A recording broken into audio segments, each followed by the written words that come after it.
Et si un seul événement, un incident à Doha, pouvait redéfinir tous les équilibres au Moyen-Orient? C'est la question, assez provocante, on va le dire, que pose l'analyste politique Harib al-Rantawi. Aujourd'hui, on va plonger dans son analyse pour voir ce qui se cache derrière cette idée d'un tournant décisif. Alors le décor, c'est Doha. Et il faut bien comprendre que Doha, ce n'est pas n'importe quelle capitale. C'est vraiment une plaque tournante de la diplomatie, un terrain neutre où, en théorie, les tensions s'apaisent et le dialogue prend le dessus. Sauf que voilà, cette ville, ce symbole de médiation est devenu tout autre chose, le théâtre d'une escalade vraiment sans précédent. Et pour Harib al-Rantawi, l'auteur de l'analyse qu'on décortique, cet événement a tout simplement fait trembler les fondations de la diplomatie dans la région. Et la conclusion de l'auteur, elle est claire, elle est nette. Il y a un avant et il y aura un après. Pour lui, c'est une rupture totale avec le passé. Et qui dit rupture, dit forcément une réponse. Eh bien, une réponse qui doit être, elle aussi, radicalement nouvelle.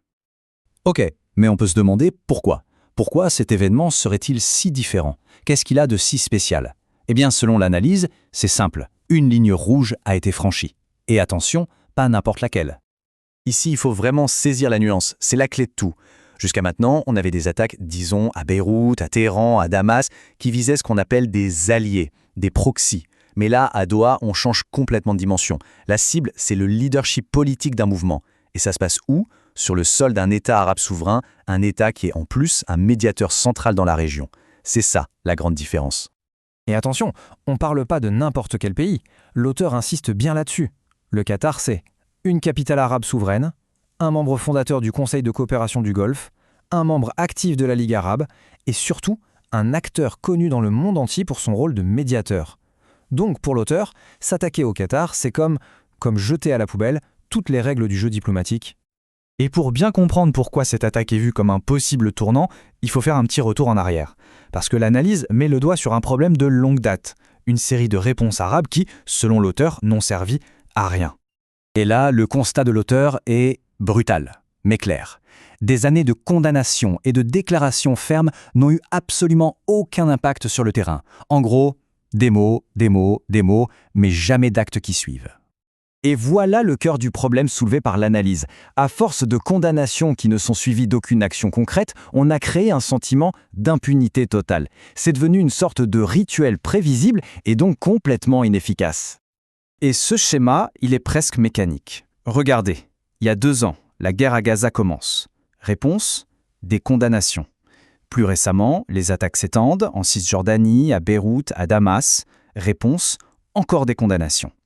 Et donc aujourd'hui, avec cette attaque en pleine Doha, la question est sur toutes les lèvres. Est-ce que, cette fois, on va sortir de ce cycle? Mais ce qui est intéressant, c'est que l'analyse ne fait pas que critiquer. Non, elle propose aussi des pistes. Elle met en lumière ce que l'auteur nomme un arsenal inexploité. Alors attention, on ne parle pas d'armes, mais d'outils de pression très puissants qui n'ont pas été utilisés jusqu'ici. Alors, c'est quoi cet arsenal? L'auteur le divise en 3 grands leviers, 3 catégories d'action. Le premier, c'est la diplomatie. Le deuxième est l'économie. Et le troisième, c'est le droit, la justice. Commençons par le premier, la pression diplomatique. Et pour montrer que ce n'est pas juste une idée en l'air, l'auteur rappelle un exemple historique assez marquant qui date de 1997. En 1997, après une tentative d'assassinat sur Khaled Meshaal, la Jordanie a mis son traité de paix avec Israël dans la balance. Le message était simple, sauvez-lui la vie ou le traité est en danger. Résultat, Israël a fourni l'antidote et a même libéré Cheikh Ahmed Yassine. Une preuve selon l'auteur que la pression diplomatique, ça peut marcher. Deuxième levier, l'économie. Et là, on parle de choses très concrètes. L'auteur suggère par exemple fermer les ambassades, stopper les relations commerciales, fermer les couloirs de transport et surtout mettre sur la table la menace de suspendre les fameux accords de normalisation. On est bien loin des simples communiqués de presse.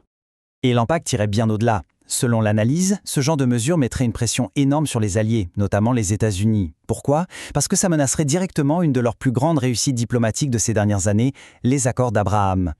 Et enfin, le troisième et dernier levier, que l'auteur appelle la guerre juridique. L'idée ici, c'est d'utiliser l'arme du droit. Concrètement, ça veut dire monter des dossiers solides pour poursuivre des responsables devant les grandes cours internationales, la CIG, la CPI et même devant des tribunaux nationaux partout où c'est possible. Donc on a vu ces 3 leviers, diplomatique, économique, juridique.